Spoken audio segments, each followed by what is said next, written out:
If you want to move contacts from your SIM card to the phone storage on Samsung Galaxy S25, then you can go to the settings, then choose connections, choose SIM manager, and then choose the SIM card from which you want to move contacts.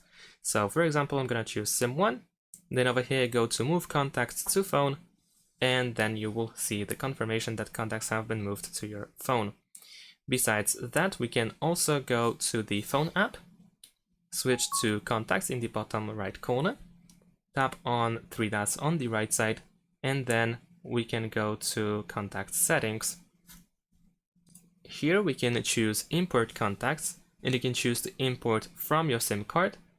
We can select which contacts we want to import, press done, and then we can choose to phone, or actually any other storage as well.